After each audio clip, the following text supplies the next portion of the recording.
This is a full story. Puppy wishes you all a happy and enjoyable story. My name is Hailey. My sister was beautiful, but she was blind. Because of this, she became the target, a plaything for those high society perverts. I am also beautiful, but I'm insane. On the day my sister was killed, I happened to escape from the asylum. After my sister died in a car accident, I went, pretending to be sane, to claim her body. She was run over and killed. But I knew it wasn't an accident. It was intentional. Someone had done it on purpose, and then fled the scene. It took me some time, but I traced it back to a Beijing socialite named Alice. Hailey, we can't mess with Alice. Tony, an old friend, smoked beside me as he tried to dissuade me while I sharpened a knife. Alice, second daughter of the A-group conglomerate, filthy rich, spoiled, and arrogant. Her status gave her all the leeway she needed. But my sister, someone so small and insignificant, how could she have crossed paths with Alice? A rich kid had been pursuing Serena, saying he could cure her blindness if she stayed with him. You know how pure-hearted Serena was? She thought he genuinely cared for her and threw herself into the relationship. I wanted to talk her out of it, but I couldn't find her. So I sent word to you, hoping you'd come. I had no idea Serena would end up dead. With the blade finally honed, I glanced coldly at Tony. His name? Tony, what? The rich kid. What's his name? Peter. The day I went after Peter, it snowed in this heartless city, a rare sight. The snow piled up, blanketing the ground. I pinned Peter down in it, staining the clean, thick snow red with his blood that ran for meters. A waste, really. Peter had a tooth knocked out and was crying and howling under me. Do you know who I am, you bitch? How dare you touch me? Tomorrow, I'll... Before he could finish, I punched him again, my face emotionless. So noisy. Before I even got my knife out, Peter passed out. So, I dragged his broken body to a warehouse I'd rented just 2 weeks ago. He took a long time to wake up, during which I gently traced my sister's photograph with my fingers. Oddly enough, even though I'm different from others, I didn't shed a tear after her death. I couldn't feel sadness, my entire body just burned with fury. I wanted revenge, to plant the heads of these beasts on my sister's grave. I know I'm crazy, and I'm fully capable of doing it, but I can't, or rather, I won't. My sister once told me, though I'm mad, she didn't want me to break the law. She wanted me to live well. Fine, I'll grant her that. When Peter woke up, he immediately began cursing. After seeing my face, though, he froze for a moment. Oh, by the way, I look a lot like my sister. But I have triple scara eyes, just my stare alone could scare anyone to death. Peter finally began to fear. I pulled out my knife, held it to his throat, and grabbed a fistful of his hair to slam his head against the wall. Remember Serena? I spat in his face. Someone like this dared to pursue my sister? Peter, who are you? Please don't kill me. We can talk.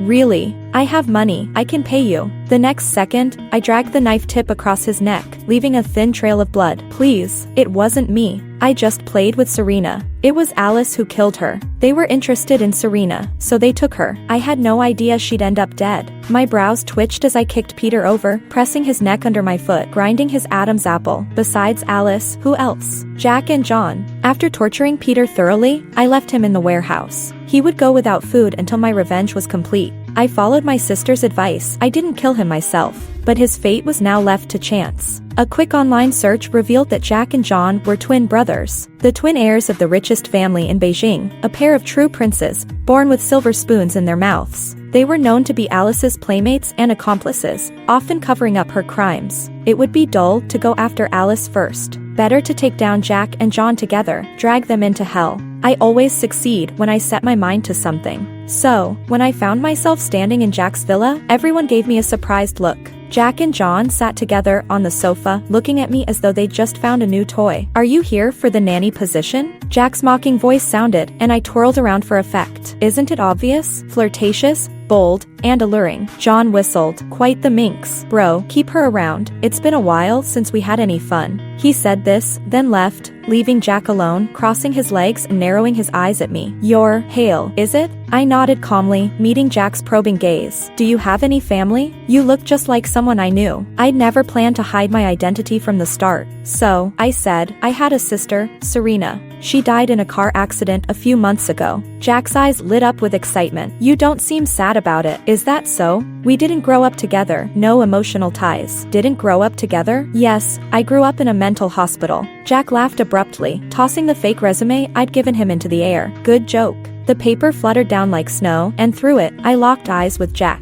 Your sister's death was an accident, right? Jack asked just before he decided to let me stay. I played dumb and shook my head. Maybe a car accident. Jack stood up. Why'd you come here? I shrugged, as if it were obvious. I'm broke and need a job. You have money, and you're willing to hire me. Jack nodded with a smile. Fine. You're hired. You can move in today. Your duties are to care for John and me. I bowed respectfully to Jack, then watched him walk away, a chilling smile spreading across my face. The butler who led me to Jack's house had a look of pity as he saw my enthusiasm. This isn't a good job. You should leave while you still can. I knew what he meant. Jack and John were both monsters, but I refused his goodwill with a smile. You should worry about yourself, old man. Soon, this house won't have any owners. The butler froze. What do you mean? I shrugged, smiling as I brushed past him. Jack and John were hard to serve, finding fault with me on my very first day. The breakfast I'd prepared was thrown back at me because of a passing comment from John. As soy milk or milk dripped down my face, they made no effort to hide their malice. These brothers enjoyed watching others suffer. They thrived on others' misery. But, for now, their petty tricks are mere appetizers. I accepted my mistreatment dutifully. Of course, spitting in their coffee occasionally was my daily habit. After all, I'm far from normal. I waited for the right moment to strike, fumbling like a headless fly, until Alice appeared. The first time I saw Alice, it was truly stunning. A pure and beautiful face that was very lovable, and her body adorned with jewelry exuded wealth. When she looked at people, there was always this sense of distance, as if she were a flower on a high hill, making people want to pick her. Brother John, I'm back. As soon as Alice entered John's house, she warmly went to cling to his arm. I forgot to mention, after my sister died, Alice went abroad with the help of Jack and John to lay low. They called it laying low, but it was really just a disguise for a vacation. To her, a dead girl from the bottom of society was insignificant. She was having a great time. How was it? Not good. I've been thinking about you and brother Jack every day. Alice only showed respect and admiration when facing these two brothers. Every word like a cat purring, soft and sweet. John patted her head affectionately. Alice, is everything settled? That bitch, even after she's dead, still has to make things so troublesome for me. I froze for a moment while cleaning the living room. I looked up and met John's gaze. He raised an eyebrow at me, almost taunting, almost mocking. At this moment, Alice also noticed me. Who is this? The new maid? So young? Alice walked toward me, her tone displeased. Don't know where you found this cheap thing. Looks like she's here to seduce people. Her words were sharp and bitter, clearly displeased that I was here. But as soon as she finished speaking, I smiled and raised my eyes. Miss, is there anything I can help you with? Seeing my face, Alice suddenly took several steps back,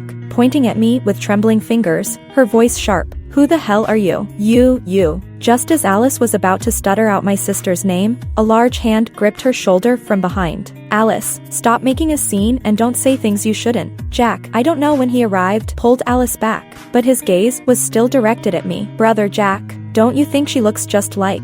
Alice looked at Jack in panic, still pointing at me, her hand shaking. Hello, my name is Hailey, the new maid in the John family. At this moment, I took the initiative to introduce myself, my smile wide. Hailey, what's your relationship with Serena? Alice's expression was terrified and surprised, which pleased me greatly. But I still had to act as if I didn't know anything, to deceive the three in front of me. How do you know Serena? She's my sister. Alice's eyes grew even wider. She wanted to say something, but Jack controlled her from behind. Alice. Jack only called her name, and Alice immediately closed her mouth. Jack looked at me again. Guests are here. Go make some desserts. I nodded without a second word and left. As soon as I entered the kitchen, I could already guess the conversation outside. Are you crazy? Let that bitch's sister get close to you? Alice's words sounded unbelievable. However, her surprise and worry only earned a sneer from John. Crazy? Don't you think it's interesting? A younger sister was killed, and the older sister didn't even know. She even volunteered to bring us plates and food. There's no dog more shameless than that. Might as well have fun with her. Alice finally reacted. She doesn't know. Jack raised his hand and pinched Alice's earlobe, affectionate yet cold. We helped you clean up a mess before. Don't cause trouble this time. We actually like this maid. Alice understood Jack's meaning and suddenly shivered. I'm not good at making desserts, so I followed an online tutorial step by step. We didn't have maple syrup at home, so I spat into it. I figured it would taste about the same. In the end, the dessert, which looked quite good, was brought in front of Alice. Alice, in front of me, disgustedly picked up the dessert and hesitantly took a bite. Seeing her change in expression, I couldn't help but hum a tune inside. The next second, the small cake was slammed into my face. A portion of the cream stuck to my eye and kept dripping down as I blinked. It was disgusting. What the hell is this? It's disgusting. Jack and John watched Alice make things difficult for me, but smiled without saying a word. They wore the same clothes and had the same hairstyle, sitting there like two shadows reflected in a mirror. Even the curve of their lips was identical, which made it strangely intimidating.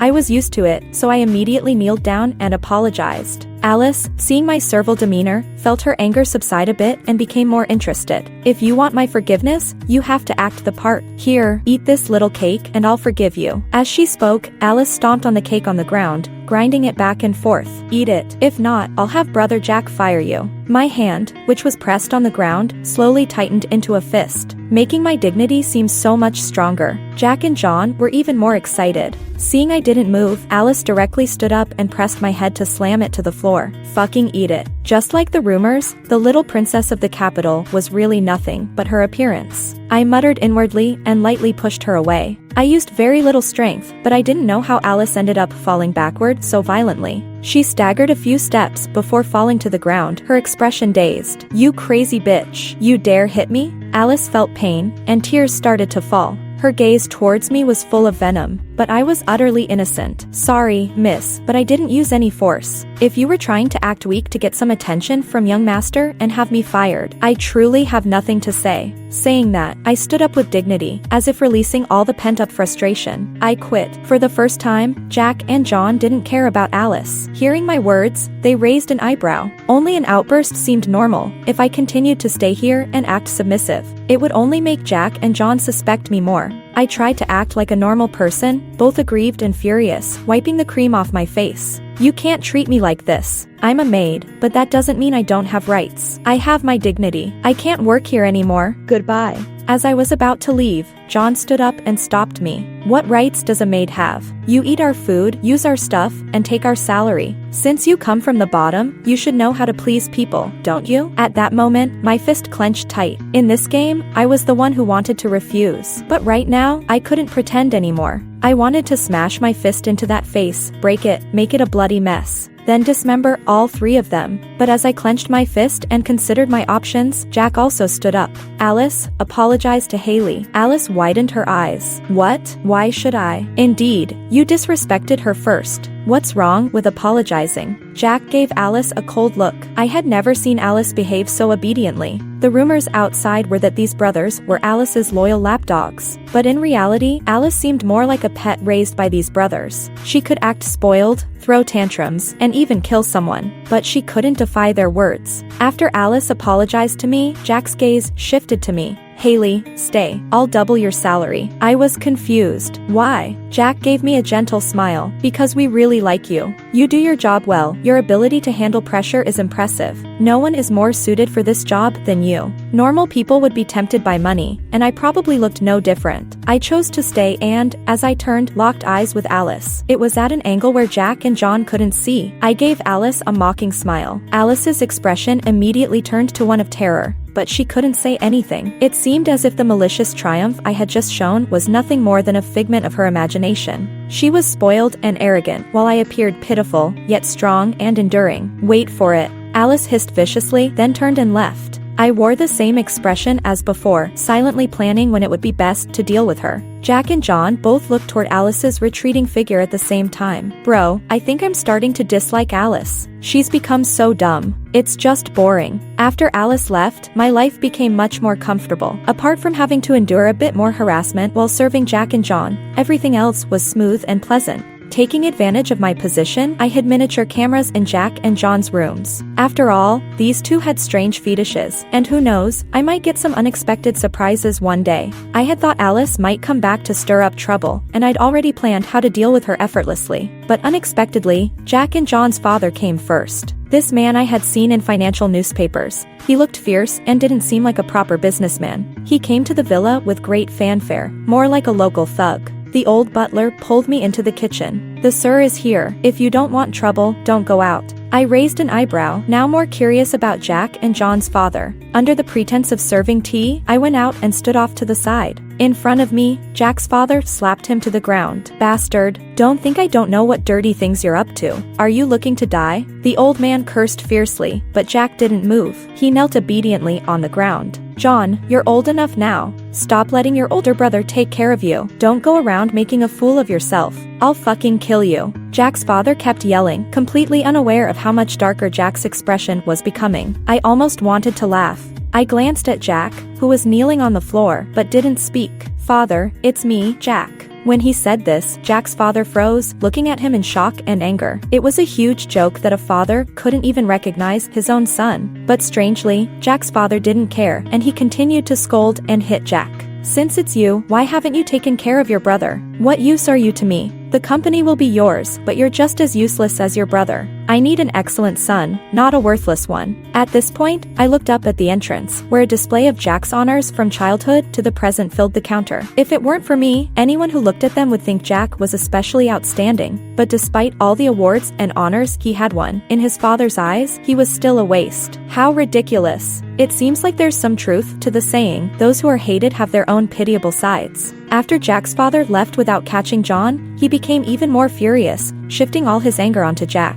He slapped and cursed Jack without caring about the servants around. He treated his own flesh and blood like a dirty rag doll, disdainful and repulsive. After Jack's father left, I stood in front of Jack. No one dared approach him. Perhaps I was the first. Get lost. At that moment, he lay on the ground, covering his wound like a snarling little beast, trying to preserve his already shattered dignity. He couldn't even get up. Young master, you're hurt. Let me help you up. I told you to get lost. Jack refused my touch and grabbed a shard of the vase his father had used to hit him. He threw it at me. The sharp edge of the shard cut my face, and warm blood quickly dripped down my cheek. But I still kept a neutral expression, trying to help Jack up. Young master, it's okay, I'm here. At last, Jack looked at me. Hailey, it's me, young master. Why? Just before Jack closed his eyes, I gave him a gentle smile. Because I care about you, young master. When Jack woke up, it was already late at night. His real father didn't care about him and had beaten him to a high fever. I sat by his bed, patiently taking care of him. John hadn't returned, so it seemed that this inseparable twin bond wasn't as close as I had thought. In the early morning, I lay next to Jack's bed. As Jack slowly opened his eyes, I closed mine. The moonlight shone through the window, and I realized Jack was staring at me. I pretended to be asleep, my hand tightly holding his hand under my head as if I truly cared about him. I felt his hand slowly pulling away. In the end, Jack didn't yell at me or scold me for crossing the line, but his small action woke me up. Young master, how are you? Young master? Jack's headache was unbearable, and he shifted his gaze to my worried face. What did you make me take? I stood up and handed him a cup of warm water from the bedside, tilting my head in concern. Fever medicine, does it still hurt? His mind was cloudy, and no one knew it better than me. After all, who would care so kindly for their enemy and give them actual fever medicine? Jack didn't doubt me, his eyes were still hazy. Father has never been able to tell me and John apart. Well, it was good that he started to open up, thanks to the medicine. Every time John made a mistake, I would take the blame. I'd be cursed and beaten, even if I did nothing wrong. I was still punished. I didn't become a good older brother because I wanted to. They all forced me. Aren't I good enough, Hailey? I've already done my best, haven't I? At this moment, I was no longer just a maid in his eyes. I had become his listener. In the presence of a drugged patient, I had become his only doctor. So I gathered the courage to carefully pull Jack into my embrace. You're outstanding. I'm proud of you. No one has the right to criticize you, so don't cry anymore. That's right, Jack was leaning against my stomach, starting to tremble. Maybe it's the night, and people's emotions are like this, or maybe the medicine was too strong. But even someone like Jack, who usually keeps his composure, couldn't hold it in. The seriously injured Jack hid in my arms and cried that night. Finally, I told him, I can tell the difference between you and the second young master. You're far more outstanding. Even if you stand together, you shine. It wasn't difficult to coax a dizzy patient back to sleep. What was hard was getting him to fall asleep while calling my name. Thankfully, I managed to do it. After that day, Jack's attitude toward me became noticeably strange. He started rejecting my closeness. Even though my job was to serve him, he kept his distance. This wasn't necessarily a bad thing. On the contrary, he would reject me but secretly watch me from the shadows. Showing someone your most vulnerable side is something anyone would be cautious about. But Jack didn't seem to think this way. I became the first person to listen to his secrets. I was a unique presence for him. To him, I was special. Since Jack took the beating for John, the brothers seemed to have had some subtle changes in their relationship. John didn't know what he had done outside, but after Jack took the responsibility for him, Jack stopped paying attention to him. So John became increasingly anxious. With Jack ignoring him, he had no choice but to focus his attention on me. That day, Alice came, and I was once again forced to stand before the three of them. "Hailey, do you want to play a game?" I tilted my head, looking at the two men in front of me. Alice covered her mouth, as if watching a joke. "I heard from the housekeeper that you've never mistaken Jack and John. Let's play a game and guess who's who today. If you lose, you'll have to accept a punishment." John seemed very excited about the game Alice proposed. He probably also wanted to know if there was anyone in the world who could tell the difference between him and his brother. As for Jack, he furrowed his brow slowly because of Alice's words. His eyes were filled with conflict and testing, maybe thinking of that night. I had once told him I wouldn't mistake him for John. Now, it was time to test my ability. "Sure," I agreed without hesitation. I turned to Alice, who was watching the spectacle. "If I win, does Miss Alice have any punishment?" Alice sneered. "When Uncle Jack and John are quiet, even I can't tell the difference. Do you think you can? Last time, I only guessed right because their voices were different. Now, they're sitting here, doing the same things and expressions, not talking. Can you still tell who's who?" Alice hadn't really thought through her wager. She was quite confident I would make a fool of myself. But this wasn't without reason. Jack and John were dressed the same, with the same sizes and preferences. Even their men's cologne was identical, and when they didn't speak, it was indeed hard to tell them apart. But I still smiled. "I won't lose." Alice was still disdainful. "Then guess, who's Jack?" I shifted my gaze between Jack and John. There was a natural synchronization between twins, and at the same time, they clenched their right fists. They seemed very anxious about my answer. After all, even their real father couldn't tell them apart. I easily moved forward and stood in front of one of them. "First young master, I told you I wouldn't mistake you." Jack smiled, simply because I called his name. The next moment, a voice even deeper than John's sounded. "Got it right, Hailey." Alice looked at me in surprise, seemingly not expecting that I, who had only been with Jack and John for 2 months, could distinguish them so easily. John's eyes also lit up, staring at me as if he had discovered something new. But this wasn't difficult. It was just that no one had done it before, and he thought I was a rare find. "Interesting." Jack glanced at John and got up to leave. That night, he seemed to tell me that John had always liked to take his things. As an older brother, Jack always let him. He kept letting and letting, until he lost himself. So it was rare that Jack's face turned cold when John became more interested in me. To outsiders, I should treat both young masters equally, but it was clear I favored Jack more. I remembered everything about Jack, like a loyal follower. But with John, I didn't show the same enthusiasm. Jack was very pleased with me, but when things weren't balanced, it would inevitably bring dissatisfaction from the other party. As usual, I went to Jack's room early. "First young master, here's your medicine for today." I entered the room with a tray and saw John was changing clothes with his back to me. Hearing my voice, he slowly turned around. He didn't say anything, just beckoned me with his finger, eyes full of warmth. I walked over and silently set the tray down. "Second young master, the first young master doesn't like anyone in his room." That one sentence made John's hand, which had been reaching for me, freeze in midair. He tilted his head, looking confused. But the warmth in his eyes instantly turned into a playful smile. "Can you tell just like that? This is the closest I've ever looked like my brother." John laughed, and I laughed too. "Yes, but second young master, no matter what you do, you're always worse than others, so it's easy to tell apart." John pouted and flopped back onto Jack's bed. He bounced a few times before slowly sitting up. "Not fun. Hailey, I'm glad you can tell the difference between me and my brother, but it still pisses me off." I asked. "What?" "Your attitude." John said. "You obviously like my brother much more than me. Why?" I raised an eyebrow and turned to leave. John suddenly stood up, staring at the back of my head with a complicated expression. "My brother won't like you. Even if you try so hard to flirt with him, he won't have any feelings for you." The second fish was on the hook. I smiled slightly, turning to face John. "I don't have any expectations for the first young master, but why are you telling me this?" John stared at me for a long while before speaking. "My brother isn't a good person. The more you're good to him, the more he'll control you.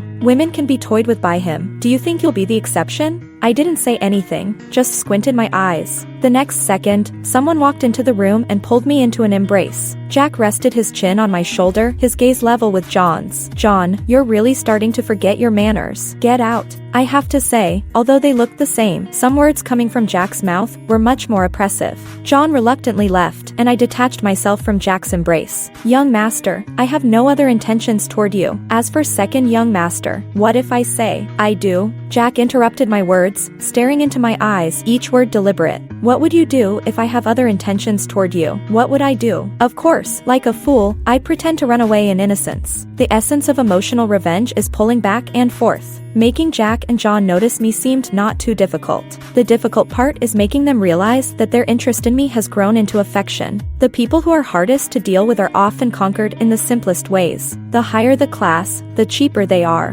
While pulling back and forth with Jack and John, I didn't forget about Alice. I believe she's received the gift I sent her, and these days, Jack has been so tied up that the house has been left with only John and me. John has somnambulism, and I only discovered it these past few days. The old butler told me that second young master's sleepwalking is severe, so every night he tries to tie himself to the bed. But during the nights Jack wasn't home, John had loosened the ropes considerably. One midnight, I met sleepwalking John on the stairs. His steps were slow, muttering something under his breath, not knowing where he was going. I followed him. In the dark, I gently pushed him. There's an indescribable thrill in watching someone roll down the stairs in front of you. Standing on the stairs, looking down at John groaning in pain, his body unresponsive, yet his soul screamed. The old butler rushed out and met my gaze in the darkness. I couldn't see his expression, but his shadow seemed to tremble. I expressionlessly raised a finger to my lips. Shh. John was crippled. He didn't die from falling down the stairs,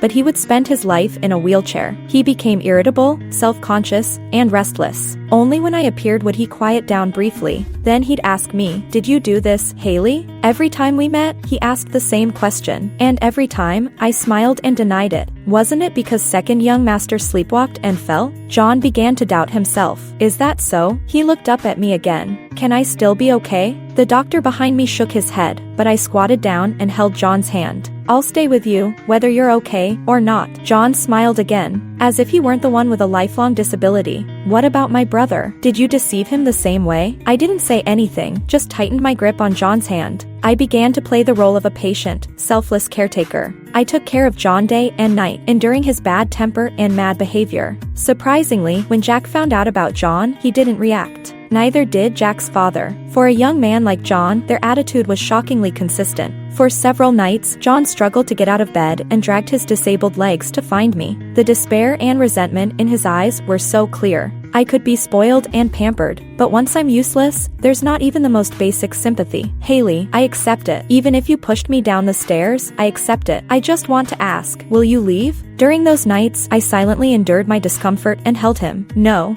Then now, if I sit with my brother, can you call out my name first? Can the first name you recognize be mine? I didn't understand why men always obsessed over this, but judging by the time, Jack would be back soon. So, I reached out and traced John's eyebrows, nodding. Baby, if I loved you, I might not be able to tell the two of you apart, but I hate you. Enemies, even if you turn to ashes, I'll still recognize you. John suddenly shoved me away. What do you mean? I slowly stood up, lowering my gaze to John, like looking at a dead thing. The door to the villa was smashed open, and Jack, who hadn't been seen for a long time, walked in. Hailey. He spat out my name angrily, pointing at me, telling me not to move. I turned around, facing Jack and Alice behind him. Where is Peter? Jack got straight to the point. You're such a wicked woman. You cut Peter's tongue. Did you kill him too? You know everything, don't you? You deliberately got close to Jack and John. I raised an eyebrow, slowly walking towards Alice. Looks like you've received it. Alice instinctively shrank behind Jack. Jack stepped forward, his cold gaze fixed on me. Hailey, you're messing with me. I shrugged. I didn't expect your so-called high-minded group to be so easy to fool.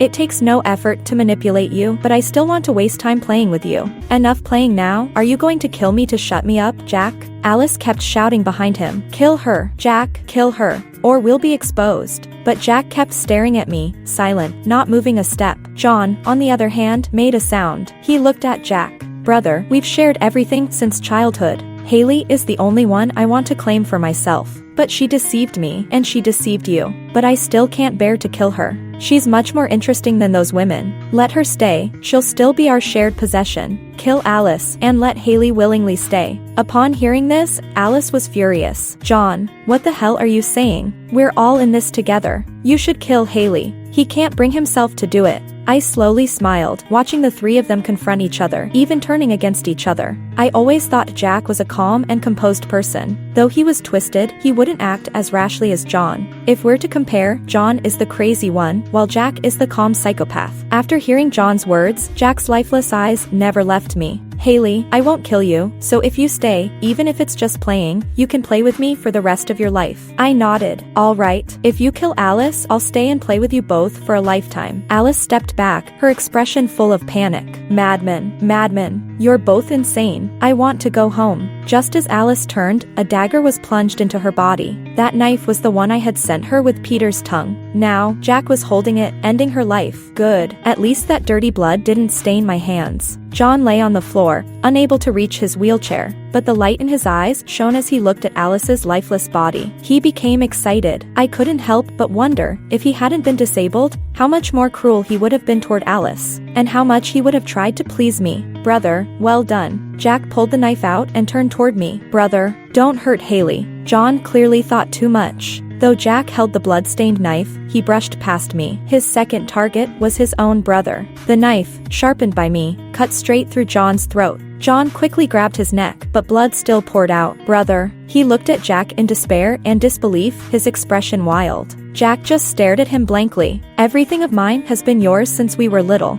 Everyone forced me to give things up for you. Even if I didn't want to share, I had to. John, I've never been selfish. But like you, I've found something I want for myself. I won't share it with you. I've had enough. In less than 10 minutes, blood covered the floor around my feet. Two bodies, eyes wide open, still warm, lay there. Yet Jack and I gazed at each other with deep affection. Hailey, forget about your sister. You've gotten your revenge. You're a psychopath, and so am I. We're made for each other. He said this as he walked over to embrace me, but when he was just 1 meter away, Jack suddenly spat blood. Shaking, he asked, "What's happening?" "The medicine. The one you gave me." I nodded as if remembering. "Oh, sorry. It seems you won't last much longer. It's a pity, though. After helping me get revenge, I wanted to spend a little time with you." Jack's eyes widened. He tried to straighten up, wanting to get closer, but just then, the police broke through the door. Who called the police? I can't quite describe Jack's expression at that moment, but my acting was definitely good. "Officer, it's me. Please save me. This man has killed people." I heard later that Jack's family's stock prices plummeted. After all, the twin brothers killed each other, and then footage of John's perversions at home was exposed. It was no surprise that John's family business was in ruins. I calmly answered all the interrogations, and then went to the prison to see Jack for the last time. He had become weak, his face pale. "I don't have much time left, do I?" Jack asked me. I didn't answer, just watched him smile. Through the glass, I saw his face full of pain and despair. Finally, a tear fell for my sister. "When we were young, I was like you. Everything had to be given to my sister. The things we couldn't give, we shared. Until everyone realized I was crazy. They were afraid I'd harm my sister, lead her astray, and threw me into an asylum when I was little, ignoring me. But I was different from you, because no matter how much everyone hated me, feared me, my sister never did. She said, 'Sister, don't be afraid. Serena will grow up and come back to get you.' After leaving the prison, I was once again blocked by the police. 'Hailey, come with us.' It was at this moment I suddenly remembered. Shit, I forgot about Peter. Oh well, I'm not exactly a good person. Maybe this is the ending I deserve." The end. If you like Puppy's story, please follow and like it. Updated every morning at 9 a.m.